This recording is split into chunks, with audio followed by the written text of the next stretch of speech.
The winds that crossed the plateau had teeth. They scraped across stone, carrying the sharp scent of iron dust and the faint tang of minerals baked by endless sunlight.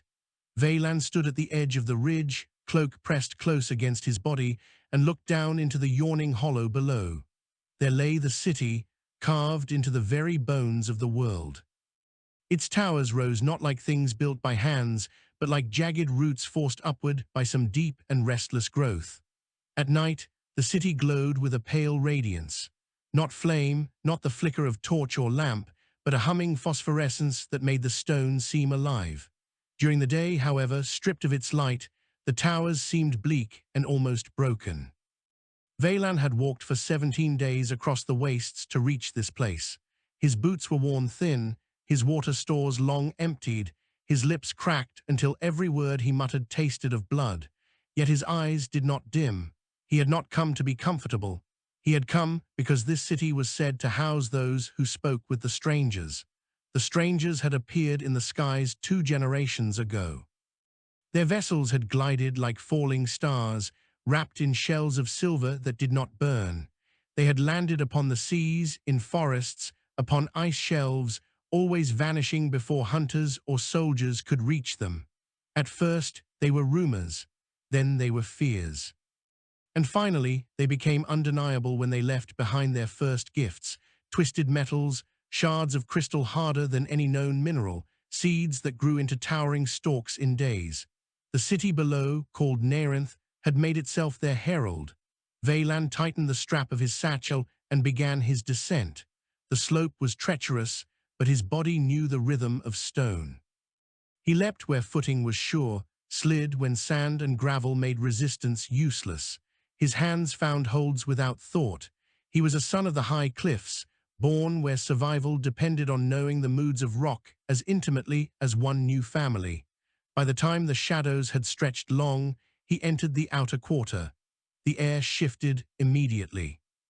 It carried the heavy musk of oil, the sharp tang of smelted ore, the bitter smoke of kiln fires. The people of Neyrinth bustled past him, their clothing dyed in strange colors. They wore jewelry made from the shards left by the visitors, small glimmers that pulsed faintly as though alive. He felt the hairs on his arms rise whenever one passed too near. He did not pause.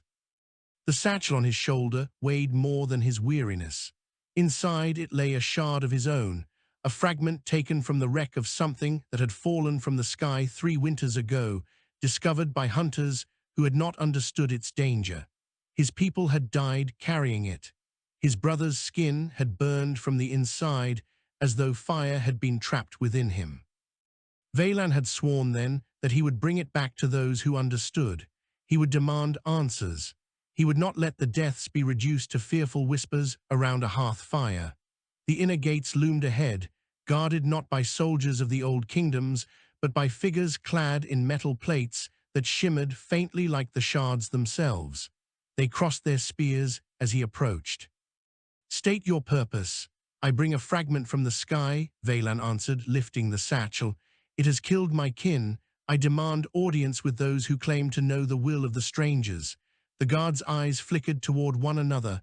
One stepped forward, extending a hand. "Give it here, it will be tested." "No," Valan's voice was iron. "I carry it myself."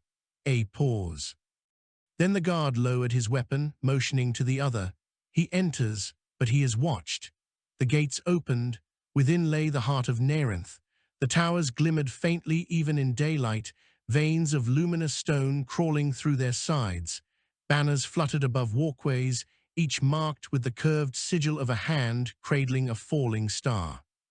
Merchants shouted wares in a dozen dialects, hawking tools shaped from shard metal and powders ground from crystalline roots.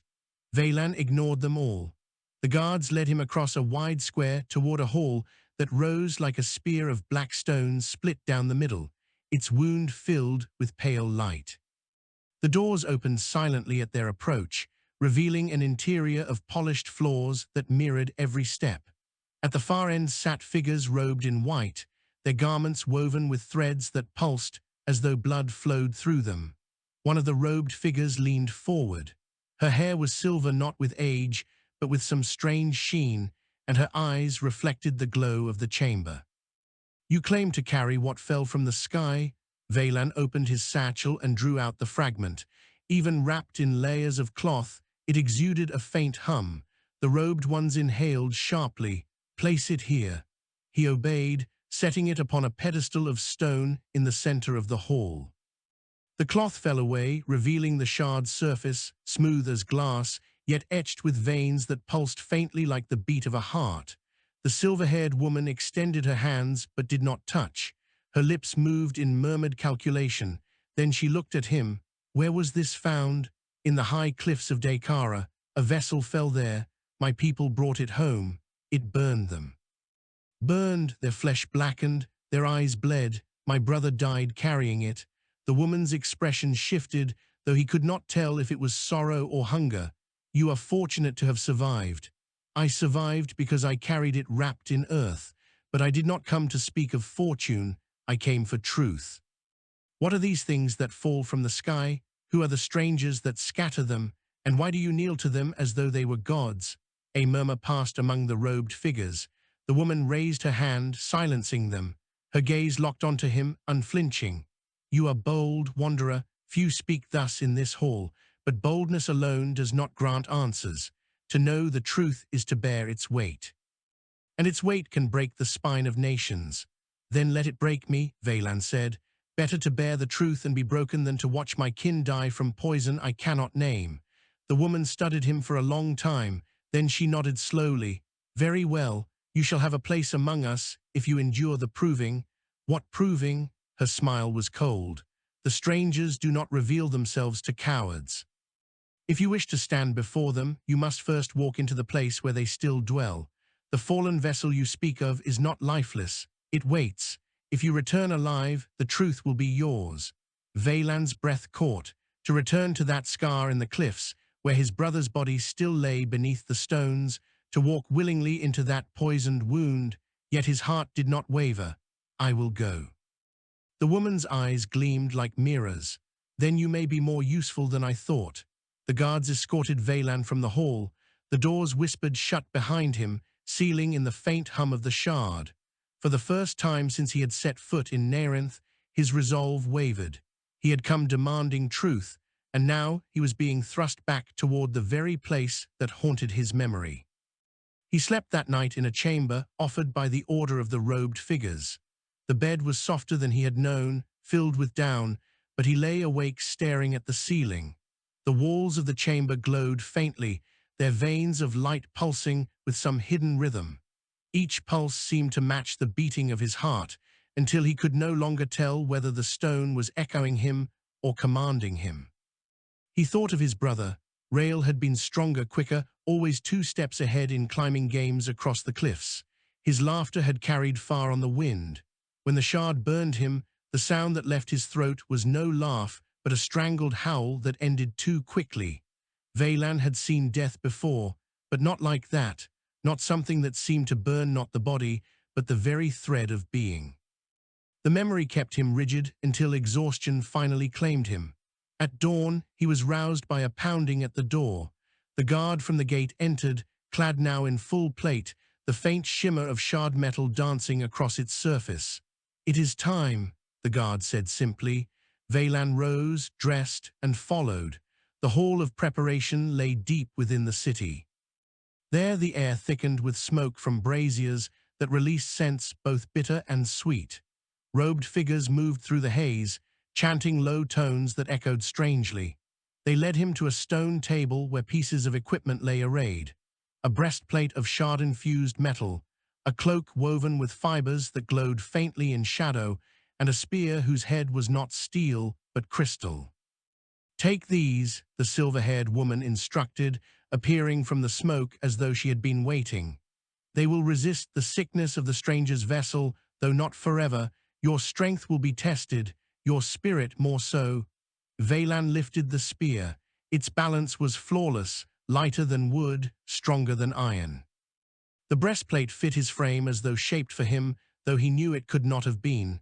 The cloak clung close yet did not weigh him down. When he was armed, the woman spoke again.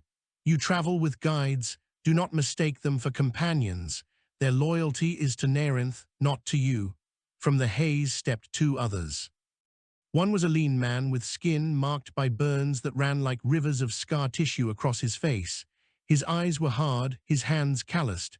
The other was a woman whose hair had been cut close, her expression sharp, her movements precise.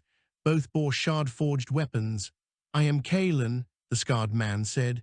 His voice rasped as though every word scraped his throat. "I am Sarethi," the woman said simply. Neither offered hand nor smile. The silver-haired woman raised her arms. "Go now, return, and the truth shall be yours. Fail, and your body will join the soil that feeds our future." The three left Neyrinth together. The journey back toward the high cliffs took days. They moved swiftly, avoiding the main roads where caravans trudged and thieves prowled. Valan spoke little, conserving breath, measuring his companions. Kalen moved with grim endurance, as though nothing could sway him. Sarethi's eyes missed nothing, scanning the horizon, the sky, the ground. They camped without fire, eating rations that tasted of ash. On the third night, Valan finally spoke. "You have been into the vessel before." Sarethi looked up from sharpening her blade. "Yes." "You lived, for a time." She turned the blade, examining the edge. "I carry the sickness still. The shards woven into this cloak keep it quiet, but it whispers when I sleep." Kalen grunted. "The vessel is a wound. Step too far into it and it eats you. No armor holds forever." Valan felt the words settle like stones in his gut. "Then why go again?" "Because the strangers left something behind," Kalen said, staring into the darkness. "Something the Order wants, and when they command, we obey." They said no more that night. On the fifth day, the land began to change. The air grew brittle, heavy with the tang of scorched stone. The cliffs loomed on the horizon, jagged against the sun. Valan's chest tightened. Memories rose like phantoms, his brother's scream, the burning skin, the stench of death. He clenched his jaw and kept walking. At last they reached the scar. The vessel lay half-buried in the rock, its surface smooth and gleaming even after years. It was vast, larger than any hall or fortress. Its shape was neither ship nor beast, but something between, curved in ways that defied sense, angles that seemed to shift when stared at too long. Around it, the stone was blackened and cracked, as though struck by lightning from within. Valan's knees weakened, but he forced himself forward. Sarethi spoke quietly. "Once inside, do not trust your eyes. The vessel bends what you see. Follow the sound of your own breath. Do not listen to voices." Kalen added, "And if you see light moving within the walls, do not touch it. It is not meant for hands." They descended into the cleft where the vessel had broken the cliffs. The air thickened with a low hum that seemed to vibrate through bone. Every step Valan took felt heavier, as though unseen weights clung to his limbs. The entrance gaped like a wound in the vessel's side. Shard metal gleamed faintly around its edges, pulsing with light that beat like a heart. Valan tightened his grip on the spear and stepped inside. The world shifted. The walls glowed with veins of light that ran like rivers. The floor was smooth, yet when he placed his foot down, it rippled faintly as though alive. The air smelled of ozone, sharp and metallic. Every sound seemed doubled, echoing not from stone, but from somewhere within his own skull. Sarethi moved ahead, her cloak shimmering faintly. Kalen followed close behind, eyes narrowed. Valan forced himself to breathe evenly. Deeper they walked, and the vessel unfolded in impossible shapes, corridors that bent into circles, chambers that stretched far beyond the outer hull. The hum grew louder, resolving at times into whispers that teased the edge of understanding. Valan shook his head, but the words tugged at him. "Come closer. Touch. Remember." They entered a chamber where the walls opened into a vast dome. At the center floated an object like a sphere of liquid crystal, spinning slowly. Tendrils of light reached from it to the walls, pulsing in rhythm. Sarethi stopped. "This is where we lost the others." Kalen's jaw tightened. "Do not linger." But Valan stepped forward, unable to stop himself. The sphere called to him. It pulsed like the shard he had carried, but stronger, alive. His brother's death flashed in his mind, but instead of fear, anger burned. "What is it?" he demanded. Sarethi's voice was sharp. It is the heart of the vessel, do not, the sphere flared. Light engulfed him. For an instant, Valan was no longer in the dome. He stood beneath stars not his own, looking upon beings whose forms shifted like storms, their eyes like burning suns. Their voices thundered, not with sound but with meaning. You are seen. He staggered back, gasping. The light receded, the dome returned. Kaelan and Sarethi stared at him, weapons raised. What did you do? Kaelan snarled. I saw them. Valan's voice shook. The strangers, they know me. Sarethi's eyes narrowed. Then you are marked, and that is either your doom or our salvation. The return journey from the vessel was not a march but a stagger. They left the dome in silence, the hum of the ship trailing them like a predator's breath. Every corridor seemed more alive, every pulse of the walls louder. Valan could not shake the vision, the beings of storm and star, their words etched into his mind. You are seen. He had no weapon to turn against the memory. Even the crystal spear in his hands felt like a child's toy compared to the weight of that recognition. Sarethi walked ahead, her movements sharper, quicker than before. She no longer scanned the shadows for threat. Her eyes were fixed on Valan. Kaelan followed at his side, jaw clenched so tightly it looked carved from stone. When they emerged into daylight, the sun seemed pale compared to the glow that clung to Valan's skin. Sarethi hissed under her breath. You are marked. The vessel has laid claim to you. Valan looked down. His hands trembled, not from exhaustion but from light. Faint lines of radiance traced his veins, glowing like fireflies beneath flesh. He clenched his fists, but the glow remained. What does it mean? He asked. Kaelan spat into the dust. It means you are cursed. No, Sarethi countered, eyes still sharp. It means he has survived what kills the rest of us. The Order will hunger for him more than for the shard itself. Valan bristled. I am not theirs to hunger for. I came seeking truth, not chains. Sarethi gave a dry laugh. Truth is the heaviest chain of all. The trek back to Neyrinth took 6 days. By the time they reached the gates, Valan's skin still glowed faintly, though the light dimmed under sun and grime. The guards recognized it before they recognized him. They stepped back, lowering their weapons, eyes wide with awe or fear. Whispers spread like wildfire. A man touched the vessel and lived. Inside the city, the whispers grew into a roar. Crowds gathered along the streets as Valan and his companions passed, their faces a mixture of reverence and dread. Some knelt, others spat. Children reached out as though to touch his cloak, only to be pulled back by mothers who hissed warnings. By the time they reached the great hall, Valan felt less man than myth walking, and he hated it. The silver-haired woman awaited them, seated upon a dais carved from luminous stone. The shard fragment he had delivered still pulsed upon its pedestal, but its light was dim compared to the glow beneath his skin. You returned, she said softly, though her voice carried like steel, and you bring the vessel's mark upon you. Valan strode forward, throwing the crystal spear at her feet. The sound echoed like thunder. I saw them, not in dream, not in madness. They looked upon me, they spoke, tell me what they are. The hall grew still. The robed figures shifted uneasily. The silver-haired woman's expression did not change, but her eyes gleamed. What you saw was not for you alone. It was a glimpse of the truth that shapes the stars. The strangers are not wanderers, not invaders, not gods. They are architects. They shape worlds as clay, bending them toward designs we cannot fathom. Valan's jaw tightened. And what are we to them? Clay, stone to be carved. Her smile was slow. Perhaps, or perhaps tools, perhaps vessels ourselves. Anger surged in his chest. My brother died screaming in the shadow of their vessel. Do not call that shaping. Do not call it design. It was slaughter. The woman's voice remained calm, almost pitying. Every creation bears broken pieces. Every forge leaves slag behind. Valan's hand twitched toward the hilt of his knife, but Kaelan stepped between them, eyes hard. Do not, he muttered. You are alive because they will it. Do not waste that life in this hall. Sarethi spoke louder, her gaze still fixed on the woman. He bears their light. He is proof the vessel accepts him. Use him if you must, but do not lie to him. Lies burn hotter than shards. The silver-haired woman studied Valan for a long moment. Then she rose, the glowing threads in her robe flaring brighter. Very well, you wish for truth, then you shall have more than most can stomach, but once spoken, it cannot be unspoken." She motioned, and the hall's walls shifted. Panels of stone slid back to reveal windows not to the city, but to the sky itself. Veylan gasped.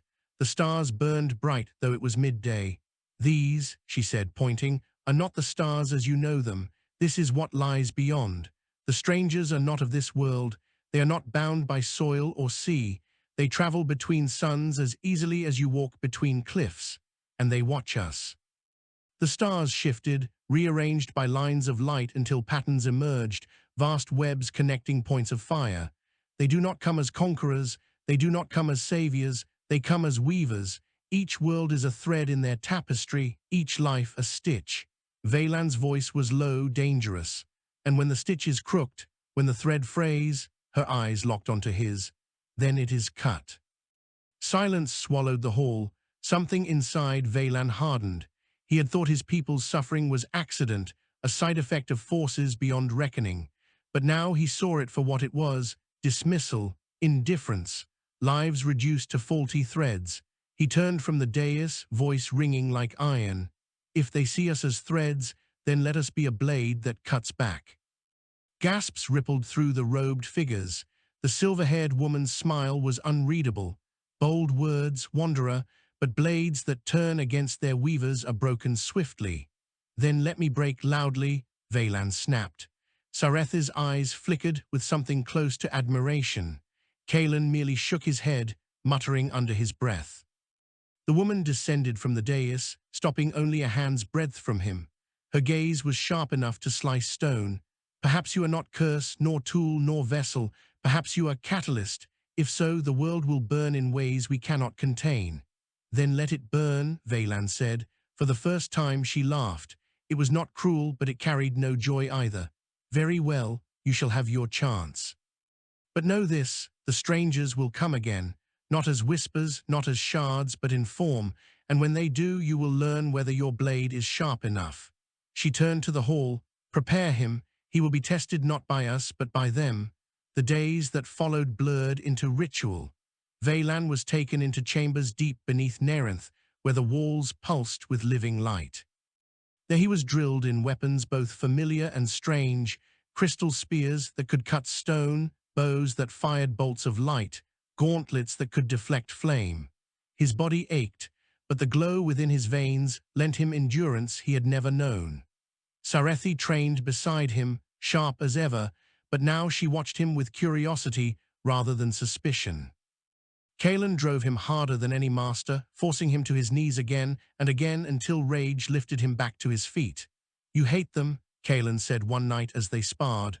"Good, hate is fuel, but fuel alone burns out. Learn to shape it, or it will consume you." Veylan spat blood, rising once more. "Then teach me." So Kalen did, but no training dulled the memory of the vision. The beings of Storm and Star haunted his sleep. Their words echoed through his waking thoughts. "You are seen." He wondered whether it had been warning, promise, or claim. And always, at the edge of every lesson, the silver-haired woman lingered, watching. Her gaze was neither warm nor cold. It was measuring, as though she weighed him against scales only she could see. Finally, after weeks of trial, she summoned him once more to the great hall. "The time has come," she said simply. "The strangers' vessels gather above. You shall be our envy or our sacrifice."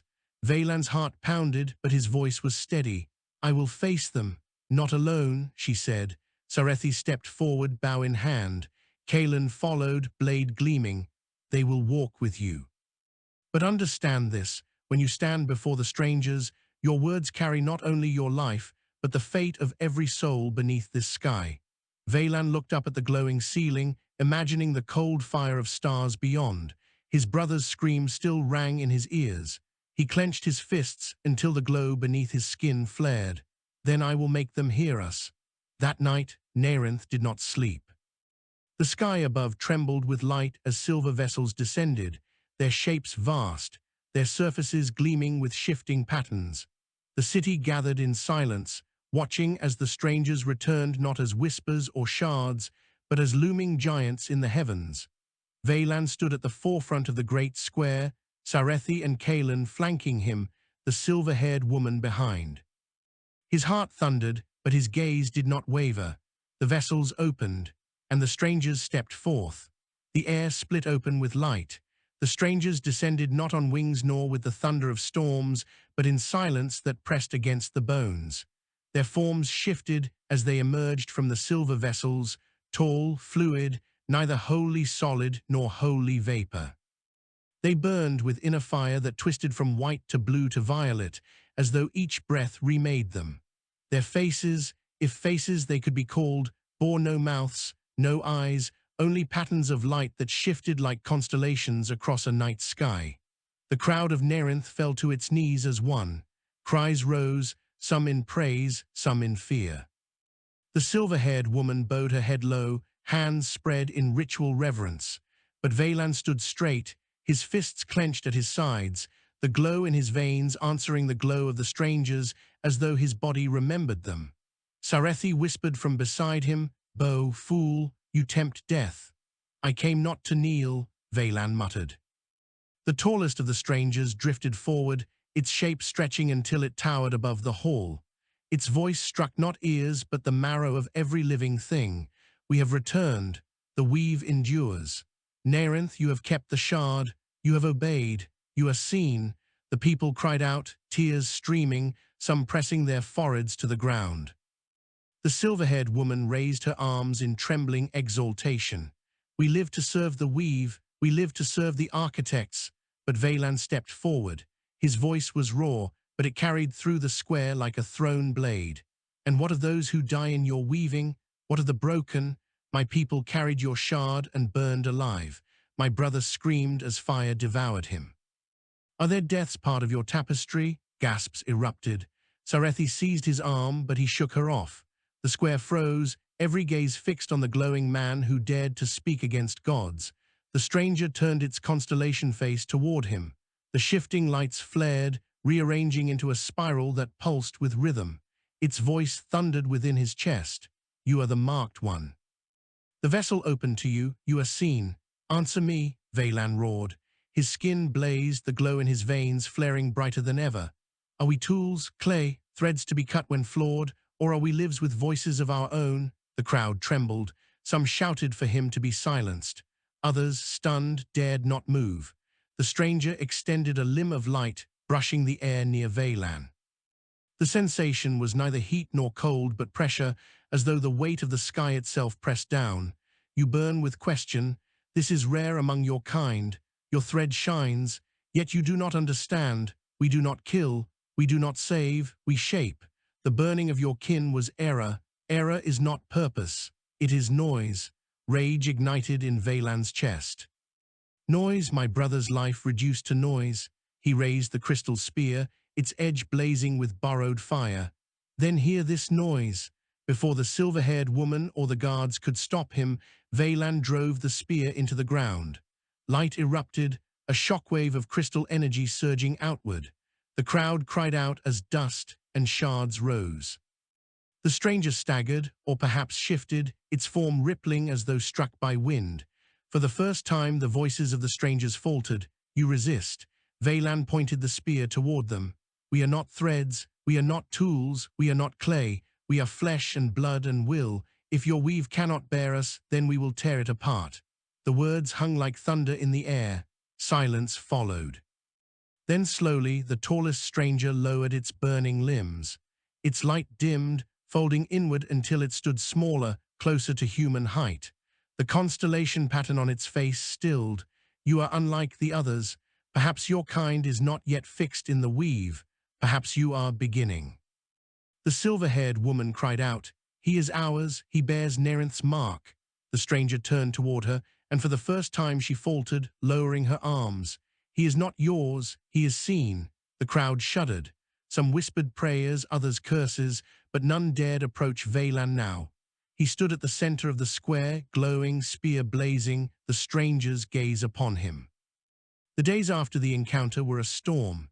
Neyrinth split in two, those who exalted Valan as chosen, and those who condemned him as blasphemer. The silver-haired woman sought to bind him closer, summoning him to the hall, offering him power, command, answers. but he saw the hunger in her eyes. She wanted not truth but control. Sarethi remained at his side, though she warned him constantly. You cannot fight gods with fire and anger. If they see us as clay, then strike too soon and they will crush us to dust. Kalen's counsel was harsher. You challenged them and lived. That is more than most. But if you keep shouting, you will not live long enough to change anything. Choose your battles, fool, or you will fight none at all. But Valan's rage did not cool. He wandered the city, speaking with those who had lost kin to shards, who had watched sickness eat villages, who had been told their suffering was noise. Wherever he went, people gathered. Some listened in silence, some wept, some raised fists. For the first time, whispers spread not of worship, but of resistance. The silver-haired woman moved swiftly to contain it. She denounced him from the dais as reckless, dangerous, tainted by alien power. She sent guards to shadow his steps. She declared him not prophet but warning. Still, the people came, and always above, the vessels of the strangers lingered, silver and silent, their presence pressing like the weight of a storm that never broke. One night, Valan dreamed. He stood again beneath the stars, the beings of storm and fire arrayed before him.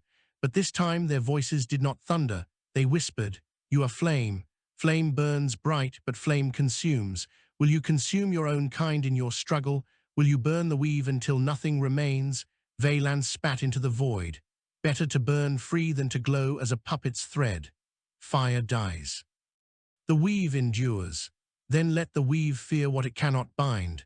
The beings flickered, their constellations rearranging. Then came a sound that was not thunder but something new, something sharp and cutting.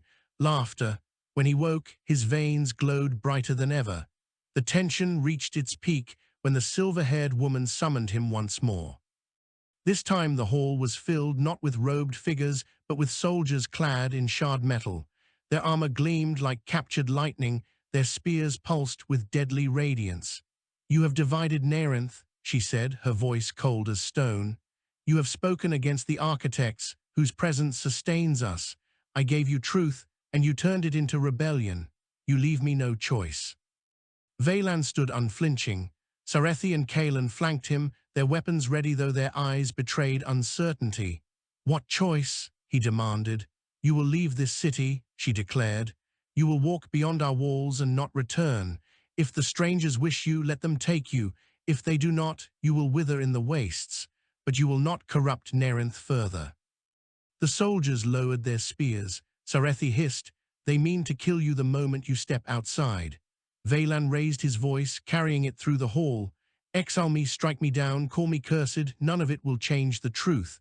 We are not threads, we are fire, and fire will spread." The silver-haired woman's eyes narrowed, but she made no command. Instead, she stepped back, folding her arms. "Then go, fire, burn where you will. Neyrinth will endure." The soldiers marched them out of the hall, through the gates, into the cold night beyond. The gates slammed shut, the sound like a tomb ceiling. Valan stood staring at the walls, his companions beside him, the wasteland stretching endless ahead. Kalen muttered, "So, now we are outlaws." Sarethi glanced at Valan, her expression unreadable. Outlaws, or the beginning of something greater. Above them, the silver vessels shifted, their lights flickering like watchful eyes. Valan clenched his spear, his veins blazing. His voice was low, but it carried into the night. "Then let us show them what fire truly is." The waste stretched out like a sea of stone. Wind scoured the ground, carrying grit that bit into skin and eyes. No path marked the way, yet Valan strode forward with the determination of one who refused to look back. The gates of Neyrinth were already distant shadows behind them, swallowed by dusk. Ahead lay only emptiness. Sarethi pulled her cloak tighter. "Exile is death's sentence. The wastes do not forgive." Kalen snorted. "Death sentence for the weak. For us, it is another battlefield." He adjusted the strap of his blade, eyes sweeping the horizon. Valan said nothing. His mind burned with the echo of the stranger's words and the silver-haired woman's decree. Exile meant little to him. The walls of Neyrinth had never felt like home. Home had been the cliffs, the hearth, the brother whose laughter still haunted the edge of memory. If he could not return there, then no walls could hold him anyway. Night fell fully, and with it came the cold. They built no fire, for flame in the wastes drew predators both beast and human. Instead they huddled against a rise of stone, cloaks wrapped close. The stars burned cruelly bright above, scattered across the sky like shards of broken glass. Sarethi's voice broke the silence. "Where now, Neyrinth cast us out? The strangers linger above. What path remains?" Valan stared at the stars until his eyes blurred. "We find others, villages that do not bow to the city, tribes that have lost to the shards as we have. We gather them." Kaelin grunted. "Gather for what? You would build an army to face gods." "Not gods," Valan said sharply. "Weavers. And if they weave, they can be unmade, thread by thread." Sarethi watched him for a long moment, then nodded slowly. "If you speak truth, then there are many who would follow. Grief is strong fuel, anger stronger." Kaelin said nothing more, but his silence carried less scorn than before. For weeks they wandered. They skirted dried riverbeds, crossed plains of brittle grass that whispered like voices in the wind, scaled cliffs, where the stone glimmered faintly with shard residue. Hunger gnawed at them, but they hunted where game still lingered. Thirst plagued them, but they dug for wells beneath cracked ground. And always above, the vessels of the strangers shimmered faintly, never descending, never vanishing, like vultures circling unseen prey. They came first to a village built along a salt flat. The people there lived in huts of woven reeds, their skin weathered by sun and wind. At first the villagers barred their path, spears raised, shouting for strangers to turn away.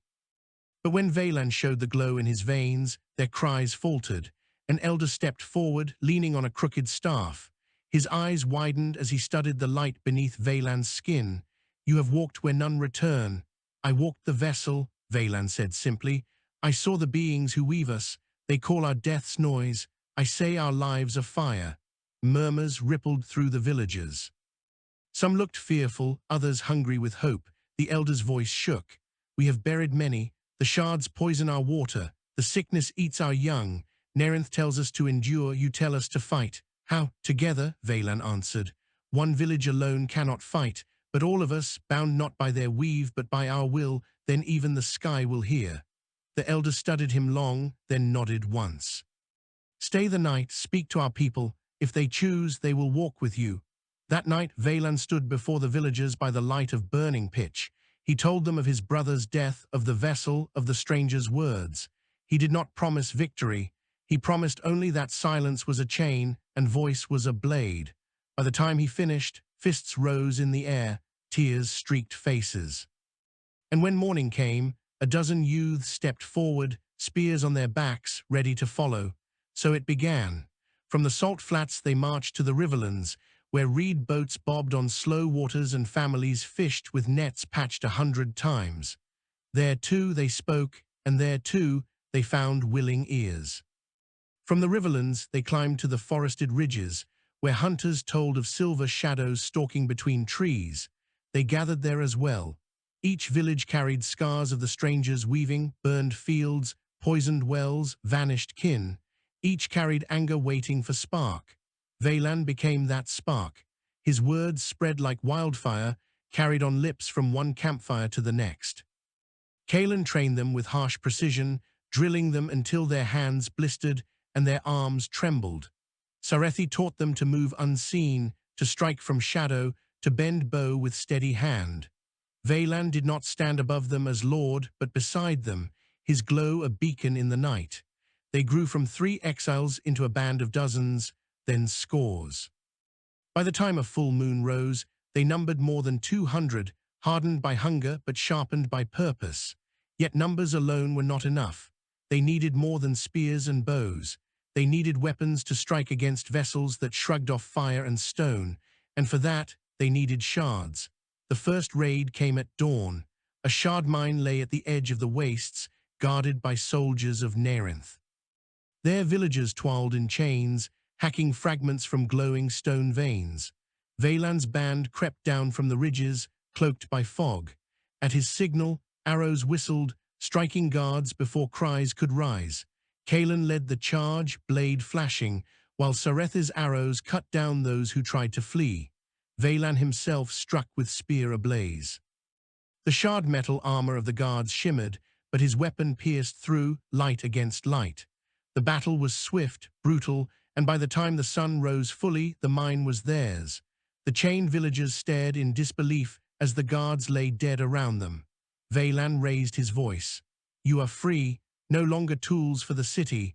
Walk with us, and the sky itself will hear your defiance." Many joined that very hour. Others fled, too broken by chains to trust another cause. But the shards they had mined lay glittering, and with them came new power. Kaelin and Sarethi set to work shaping weapons, spears tipped with shard crystal, blades reforged with veins of glowing stone, even crude slings that could hurl shards to explode on impact. Each weapon burned with dangerous promise. And when the strangers' vessels drifted overhead, their silver hulls shimmering in the light, Valan felt no longer like prey beneath a predator's gaze. He felt like hunter waiting for chance. But Neyrinth did not sit idle. Scouts reported that soldiers marched from the city, clad in full shard plate, led by banners of the falling star. Their purpose was clear, to crush the rebellion before it spread further. The band gathered on the ridge overlooking a valley. 200 stood ready, spears and bows gleaming faintly. The air smelled of pitch and fear. Sarethi spoke low beside Valan. "They outnumber us, better armed, better trained. Then we strike where they do not expect," Valan said. His eyes scanned the valley, the narrow pass the soldiers must march through. He pointed. "There, the cliffs. We wait until they are trapped, then we strike from above." Kaelin's grim smile flashed. "At last you think like warrior." When the army of Neyrinth entered the pass, the cliffs rained fire. Shard spears plunged from above, arrows whistled, boulders rolled. The soldiers' discipline faltered as confusion spread. Valan leapt down among them, spear blazing, cutting through armor as though it were cloth. His glow flared brighter than ever, a living torch amid chaos. The battle raged for hours. Blood soaked the stones, cries echoed off cliffs. But by nightfall, the army of Neyrinth lay broken. Survivors fled into the wastes, their banners trampled, their faith shaken. The rebels stood bloodied but alive, and their victory roared louder than any wound. That night the strangers appeared again. Their vessels descended low, closer than before. From within, beams of light spread across the valley, scanning the carnage. The rebels froze, staring upward in fear. One vessel lowered until its hull blotted the stars. A voice thundered through the marrow of every fighter. "You burn, you cut. You are not threads, you are fire." Valan stepped forward, his veins blazing, his voice unshaken. And fire spreads. The vessel hovered, silent. Then slowly it ascended, vanishing back into the heavens. The rebels erupted in cheers. But Valan stood silent, staring at the sky, knowing the struggle had only begun. The strangers had seen them now, not as noise, not as threads, but as flame. And flame drew the eye of every weaver. Smoke drifted across the valley where Neyrinth's army had fallen. The stones were stained dark, the air thick with iron. Survivors moved among the dead, binding wounds, gathering weapons, stacking bodies for burning. Victory had the taste of ash on the tongue. Valan walked among his people, his cloak torn, his veins still glowing faintly from battle. Everywhere eyes followed him, some full of awe, some of fear. He was no longer simply a wanderer who had walked the vessel. He was a symbol now, though he had never sought it. Sarethi limped at his side, blood seeping through a bandage at her thigh. "We struck harder than even I thought possible. Neyrinth will not forget this shame." Kaelin strode behind them, carrying a shard blade across his shoulders. His grin was sharp as broken stone. "Let them remember, fear is the first step toward falling." Valan stopped at a rise of rock and looked down at the gathered rebels, scores of men and women from the salt flats, riverlands, forests, and cliffs, bound not by birth but by defiance. Their voices rose, calling his name, shouting for him to speak. He raised his hand, and silence fell. "This day we have shown the city that chains break. We have shown the sky that fire spreads. We are no longer whispers in the dark, we are thunder." His voice echoed against the cliffs. But thunder alone does not fell mountains. The city will gather again. The strangers will not watch forever. We must be ready. We must become more than scattered embers. We must become a storm. A roar of voices answered him. Spears thumped against shields, fists pounded against chests. Hope and fury mingled like sparks leaping from flame. Yet when the noise subsided, Sarethi leaned close, her voice low. A storm still burns itself out. You speak of rising, but to rise too quickly is to burn all fuel at once. Valan did not answer. His gaze remained on the horizon, where the silver gleam of a vessel hovered faintly, as though the strangers themselves lingered to listen. In the days that followed, the band swelled. Word of the victory spread faster than wind. Villages that had once hidden in fear now sent warriors willingly. Craftsmen brought tools, healers brought herbs, elders brought maps etched with secret paths through mountains and wastes. The rebels moved constantly, never staying in one place long enough for Neyrinth to strike. They marched through river valleys, hid in caves lit with shard glow, camped beneath trees whose roots twisted around old ruins. Kaelan trained them relentlessly. Blades clashed from dawn until night. Discipline, he barked. Courage without discipline is cattle rushing to slaughter. Sarethi taught them to vanish, to slip through shadows unseen, to strike and melt away before the enemy knew where the blade had come from. Fear is weapon, she whispered to them. Make your enemy see ghosts in every shadow, hear arrows in every whisper of wind. And Valan, he spoke. Around campfires atop cliffs, beside rivers, his voice bound them together. He did not lie about the cost. He told them of wounds, of Grav, of the truth that victory meant scars deeper than flesh.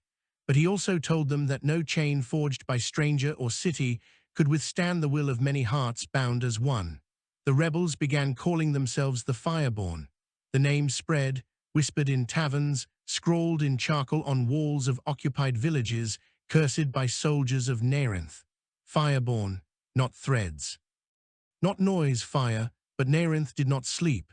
Scouts reported caravans moving at night, carrying shards from mines deeper into the city. Blacksmiths worked day and night, forging weapons and armor unlike any seen before. And then came darker tidings. Villages near the coast had vanished, not burned, not raided, vanished. Fields stood empty, huts abandoned, nets drifting untended on the tide. No blood, no bodies, only silence. When the Fireborn reached one such village, unease coiled in every stomach. Sarethi's voice was taut as bowstring. This is not the work of Neyrinth. Kaelan knelt, running fingers through the earth. His face was grim. The soil itself is wrong, cold, as though drained. Valan walked through the empty huts, his glow faintly illuminating walls where children's drawings still lingered. The silence pressed on him heavier than battle. He felt as though unseen hands had reached down and plucked life itself from the land. That night, as they camped beyond the village, the vessels descended again, not hovering distant this time, but close, so close the ground trembled. Beams of pale light swept across the land. Figures emerged from the vessels, tall, limbed things wrapped in veils of shifting silver. They moved without sound, gliding more than walking. Their faces were smooth, featureless masks, yet their presence weighed on every heart like a mountain. The rebels froze, gripped by primal terror. One of the beings raised a hand, and a voice reverberated through bone. You spread, you burn, you unweave, this is noise. Noise must end. Valan forced himself to step forward, every instinct screaming to bow, to hide, to flee. His veins blazed, light spilling from his skin. We are not noise, we are life. You cannot unweave what burns. The being tilted its head. A ripple passed through its veil, like wind across water. Then it lifted both hands. The empty village behind them shimmered, and then before their eyes it dissolved. Walls crumbled to dust, nets unraveled to threads, trees themselves sagged and fell into ash. Nothing remained but barren ground. All that burns can be smothered, the voice intoned. Choose silence or be unmade. The beings turned, gliding back into their vessels. With a hum like 1,000 strings snapping, the ships ascended and were gone. The rebels stared at the empty land, hearts hammering. Kaelan spat on the ground. Gods or no, they bleed, they must. Or why would they speak at all? Sarethi whispered. If they can unmake land with a gesture, how do we stand against that? Valan closed his eyes. He saw again his brother's body blackened by the shard, heard again the stranger's calling death noise. His voice, when it came, was steady, because fire is not asked to stand, fire spreads. The Fireborn grew harder after that. Each raid was sharper, each strike deeper. They did not simply scatter Neyrinth's soldiers. They hunted shard caravans, cut supply lines, turned villages one by one into embers of rebellion. But the price grew as well. With each battle, Grav multiplied. The strangers' vessels appeared more often, their silver silhouettes blotting the stars. Sometimes they simply watched. Sometimes they struck, beams of light cutting through trees, through stone, through flesh. Entire squads vanished beneath that searing radiance. Still the Fireborn did not break. One night, scouts brought word of a caravan unlike the others, heavily guarded, carrying something larger than shards. A cage covered with cloth. The guards spoke in hushed tones of it, as though fearing its touch. Valan gathered his closest around the map scratched in dirt. If they fear it, it is weapon, we take it. The ambush came swift and merciless. Arrows felled guards before they could cry out. Shard spears pierced armor. When the last soldier fell, they tore away the cloth. Within the cage lay not weapon, but child. A boy no more than 10 winters, his skin faintly aglow like Valan's, his eyes wide with terror. Sarethi's breath caught. What is this? Kaelin muttered a curse. The city cages its own children now, but Valan saw the truth. The glow was not natural. It pulsed in rhythm with the shards. The boy shivered, his voice a whisper. They said I was chosen. They said the strangers wanted me. Horror chilled Valan's blood. The city was feeding its children to the strangers. He lifted the boy gently from the cage. Not chosen, stolen, you are Fireborn now. The rebels cheered, but the cheer was hollow, weighed by what they had learned. Neyrinth was not merely bowing to the strangers, it was offering its own flesh and blood. In the weeks that followed, more cages were found. Some held children, some youths, all glowing faintly with shard light. The Fireborn freed them when they could, but many caravans reached the city before they could be intercepted. Whispers spread. Neyrinth was preparing some ritual, a binding between city and sky. The strangers would descend, not as watchers, but as rulers. Valan stood before his people once more, his voice carrying across the camp. We cannot wait. Each day they steal more of our children. Each day they bind themselves tighter to the strangers. We must strike the city itself, not tomorrow, now. Gasps rippled through the rebels. Neyrinth was fortress carved into stone, guarded by thousands, fed by mines and rivers. To march on it was madness. But Kaelin grinned, fierce and unshaken. At last, you speak with teeth. Strike the heart or die clawing for it. Sarethi's eyes were grim but steady. If we wait, we wither. If we strike, we may fall. But better to fall as fire than fade as thread. The rebels roared their agreement. Fear burned away, replaced by fury. The Fireborn would march on Neyrinth. Above them, high in the cold sky, vessels shimmered like patient predators. And far below, in the heart of the city, the silver-haired woman knelt before an altar of shards, her eyes glowing with borrowed light.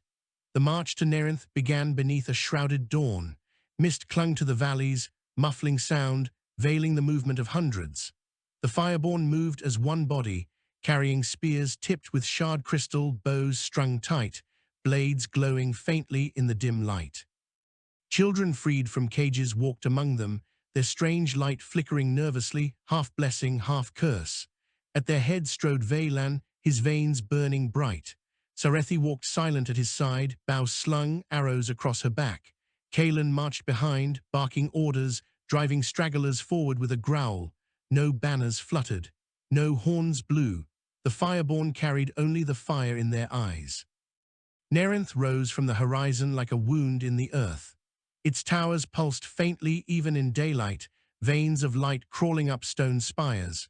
Walls bristled with soldiers clad in shard plate, their spears glowing faintly. Behind them, beyond sight, waited the silver-haired woman and whatever bargain she had struck with the strangers. The rebels paused upon a ridge overlooking the city. Silence hung heavy. Sareth's voice broke it. Once we step forward, there is no return. Kalen's grin flashed. Return is for cowards, we came to burn. Valan raised his voice, steady, carrying across the gathered. This city calls itself Herald. It kneels to those who unmake. It would sell our children for scraps of power. Today we end its chains. Today we show the strangers that we are not threads to weave, not noise to silence. We are fire, and fire does not bow. A roar answered him, rolling across the ridge like thunder. Then they descended. The first clash came at the outer gates. Neyrinth's soldiers braced behind shields of shard metal, their formation a wall of glowing spears. The Fireborn slammed into them with fury. Shards cracked against shards, blades clashed, cries tore through the air. Kalen cut a path through the line, his shard blade carving through armor as though it were cloth. Sareth's arrows struck eyes through slits of helmets, never missing, her bowstring singing like taut wire. Valan waded into the thickest press, his spear blazing with light, his glow burning brighter with each strike. The gates trembled beneath the press of bodies. Rebels hurled flaming pitch, others rammed with beams of wood. With a thunderous crack, the gates burst open, and the flood poured inside. The streets became rivers of battle. Every alley blazed with fire, every square rang with steel. Citizens screamed, fleeing into shadows, while soldiers fought with desperation sharpened by fear. The Fireborn pressed onward, step by step, toward the heart of the city, where the great hall loomed like a spear of black stone split by light. But Neyrinth had prepared. As the rebels surged through the streets, new figures emerged, soldiers taller than any man, their bodies wholly encased in shard plate that pulsed with silver light. Their eyes glowed blank, their movements unnaturally smooth. The freed children cried out in terror. Those were taken, the chosen, they were made into this. Valan's heart twisted, but his fury burned hotter. He leapt forward, spear flashing, striking the armored giant square in the chest. The blow staggered it, but did not pierce. The thing raised its arm and struck, the force hurling him backward into a wall. Kalen roared, charging with blade raised, hacking at the giant's knee. Sparks flew, shards cracked, and with a howl the creature fell. Sareth's arrow found the gap beneath its chin, piercing through to whatever remained of human within. The glow faltered, and it collapsed. But more came, dozens. Twisted warriors forged from stolen children and broken men, bound in shard and silence. The Fireborn fought like cornered beasts. Spears thrust, blades slashed, arrows sang. The streets ran red, glowing shards cracking underfoot. Valan rose, blood in his mouth, fury in his heart. His glow blazed brighter than ever.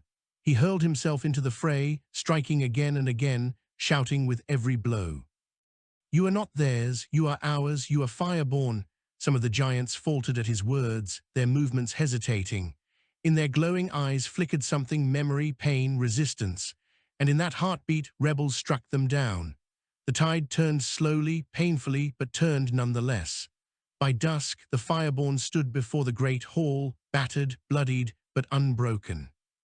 Behind the shattered gates, the hall pulsed with silver light, and there she stood, the silver-haired woman, robed in threads of light, her eyes burning with power not her own. "You fools," she hissed, her voice amplified by the walls themselves. "You cannot unmake what is woven, you cannot burn the sky." Valan stepped forward, his veins blazing. "Then we will tear your loom apart." She raised her hands, and the sky split. The vessels descended in full, not hovering, not distant, descending into the city itself. Towers crumbled beneath their weight. The ground shook as their silver hulls blotted out the sun. From their sides poured the beings, veiled in silver, their faceless masks turned downward. Their voices struck like thunder. Noise spreads, threads break. This ends now. Light lanced from their hands, cutting through stone, through flesh. Rebels screamed as they vanished in beams of white. Entire squads were erased in heartbeats. The Fireborn wavered. Fear rippled through them, but Valan stood firm, his glow brighter than the beams themselves. He lifted his spear, voice raw. "We are not noise, we are not threads, we are fire, and fire does not end." He hurled his spear with all his strength. It struck one of the beings square in the chest. For the first time, silver veil shattered. Beneath it was not God, but thing of flesh and crystal, shrieking as it dissolved. The rebels roared, hope surged. They struck again, arrows and blades flashing, finding cracks where veil met flesh. The beings faltered, their perfect calm broken. Kalen hacked through one, laughing even as blood poured from his own wounds. See, they bleed, they fall. Sareth's arrows blazed with light, piercing veils, dropping giants. Her voice rang out clear, for every child stolen, for every grave filled. The Fireborn pressed forward, their fury a tide. The vessels above shifted, beams intensifying, cutting swathes through streets. But with every strike, more rebels rose. For every fall, another stepped forward. Veylan reached the hall, where the silver-haired woman stood bathed in light. Her voice was shrill with desperation. They offered eternity, order, and you throw it away for chaos. Order built on chains is rot, Veylan spat. He lunged, his glow flaring, spear striking true. Her cry echoed as light consumed her, and she collapsed in a heap of silver threads. The hall shook, the vessels above trembled. The beings recoiled, their voices fractured. Fire unravels, fire consumes. The rebels surged into the hall, their cries a thunder that shook the city itself. The battle raged until night, until towers fell, until streets blazed with fire. When dawn came, Neyrinth was no longer a city, but a ruin of smoke and shattered stone. The vessels were gone, retreating into the heavens, their voices silent. The beings had fled or fallen, their silver veils torn and scattered. The Fireborn stood bloodied, broken, but alive. Veylan climbed the highest ruin, his glow faint in the new sun. He looked out across the shattered land, across the bodies of friend and foe alike, across the ruin of the city that had knelt for generations. He raised his voice, hoarse but steady. The sky has seen us. The strangers have heard us. We are not noise, we are not threads, we are fire, and fire spreads. The roar that answered him rose from throats raw with battle, from hearts scarred with grief, from souls unbroken. It rolled across the ruins, across the wastes, across the sky itself. And far above, where the vessels lingered beyond sight, the strangers whispered in fear. Fire, fire spreads, the city was ash and ruin. Smoke curled skyward in thin trails that twisted in the wind, marking where towers had once stood. The streets were shattered stone, the plazas heaps of rubble. Neyrinth, once a jewel carved into the bones of the earth, had been unmade by the very fire it had sought to control. Yet among the wreckage, life stirred. The Fireborn moved through the ruins with careful steps, searching, salvaging, rebuilding. They pulled the wounded from broken halls. They gathered the dead for burial. They tore down what remained of the silver-veiled altar in the great hall. No banners of conquest were raised, no feasts held. There was only quiet labor, grief, and the slow pulse of survival. Veylan stood at the edge of the central square, his cloak torn to rags, his body marked by wounds that would never fully heal. His veins glowed faintly still, though less fierce than in the battle. The fire within him had not gone out, but it had burned deep, leaving scars beneath the skin. Around him, children played among the rubble, not carefree, not yet, but alive. Some were those freed from cages, their glow faint but steady, their eyes wide as though they had seen too much for too many years. Others were orphans of the battle, their parents fallen in the streets of Neyrinth. They had no one left but the Fireborn. Sarethi walked among them, her limp heavier now, her bow retired. She guided the children with a gentleness that had been hidden during the war. She showed them how to gather herbs from the cracks in stone, how to weave rope from the reeds that still grew by the river.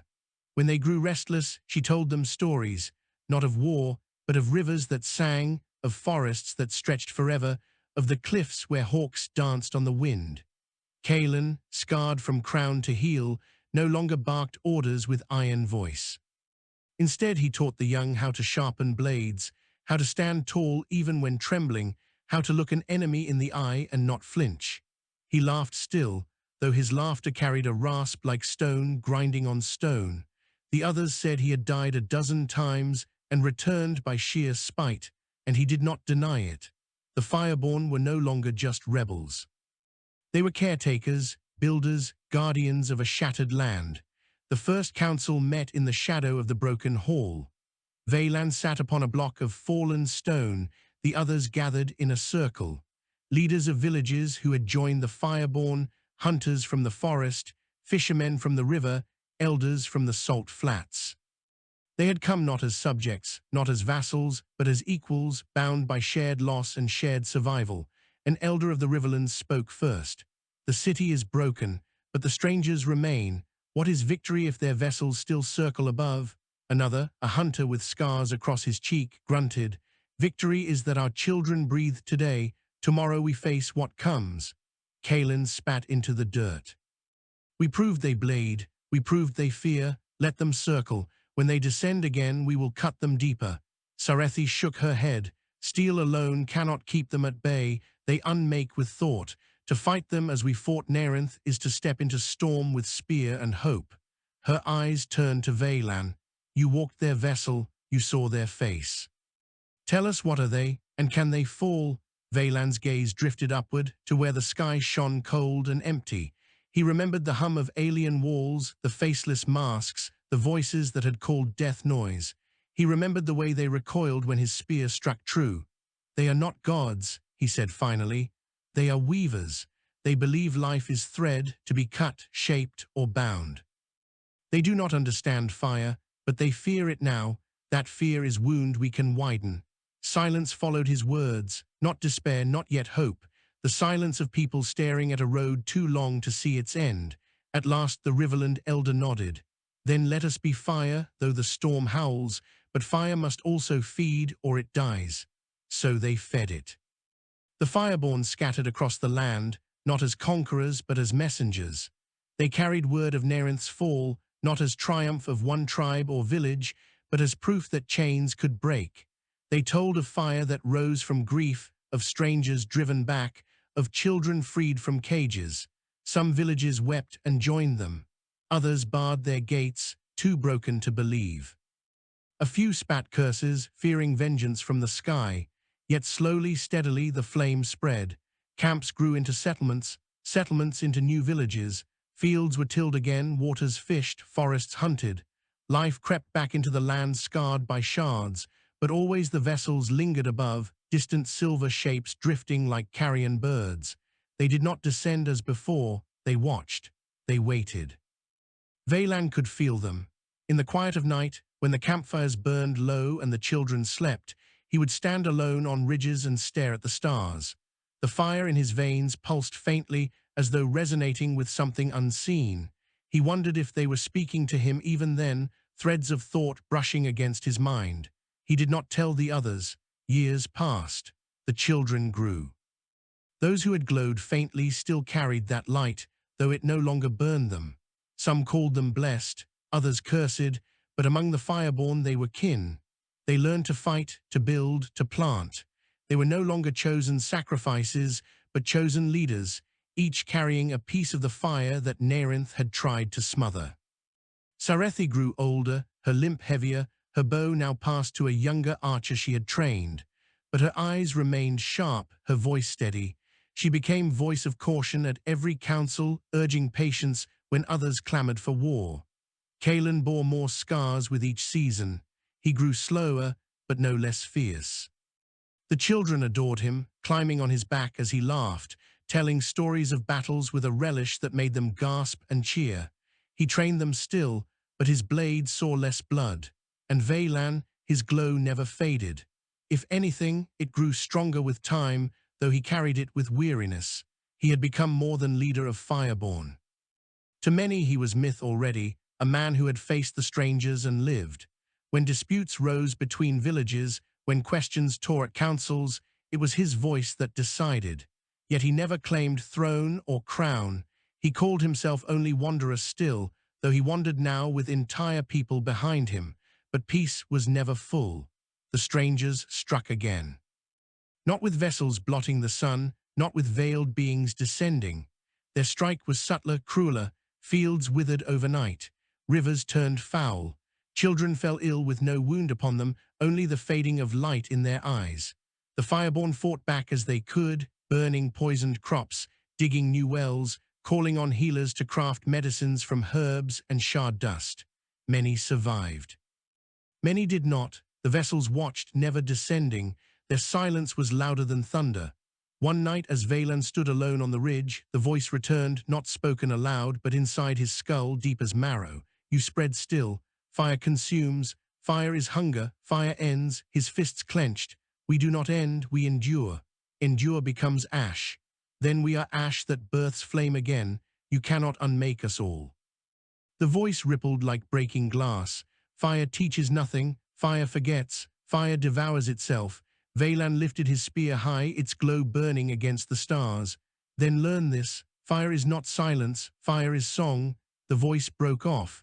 The vessels drifted farther from sight. When Valan returned to the council, his face was pale. They still watch, he said. They still fear. They will strike harder.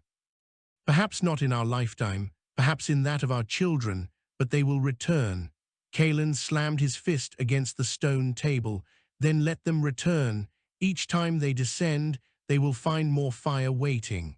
Sarethi's voice was quieter. Fire consumes as well as warms. We must guard that it does not consume us. Her eyes turned to the children who glowed faintly in the corner, listening though they pretended not to. Perhaps it is they who will find the way, not by spear alone, but by something we cannot yet see. The council murmured. Some agreed, some scoffed. But Valan's gaze lingered on the children. He saw in them a spark not wholly human, not wholly stranger, a new thread, or perhaps a new flame. Seasons turned. Villages rebuilt. New walls rose, not of shard metal, but of stone and timber. Fields spread wider, rivers flowed again with fish. The Fireborn became less band of rebels and more people, scattered yet bound. Songs rose around fires, songs not of silence, but of thunder, of flame, of a people who would not bow. Children grew up never knowing Neyrinth as city, only as ruin, a lesson whispered in every tale. Yet the vessels never vanished. They lingered at horizon, glinting in sun, shimmering in night. Watchers, weavers dennied their loom. And humanity lived anyway. On the last night of his life, Valan climbed once more to the ridge. His hair was grey, his back bent, but his glow had not dimmed. Below him the settlements flickered with firelight. Above him the stars stretched vast and cold. He felt the vessels still watching. He felt their silence pressing. He smiled. You thought us threads, he whispered. You thought us noise, but we were fire, and fire spreads. His glow flared once more, brighter than it had in years. For a moment, it lit the ridge as though dawn had come early. Then it faded, and Valan's body sank gently to the stone. When the people found him, they did not weep alone. They sang. And in the high sky, the vessels drifted farther still, as though weary of flame that even death could not smother. The strangers had their loom, but humanity had its fire, and fire, once kindled, spreads forever.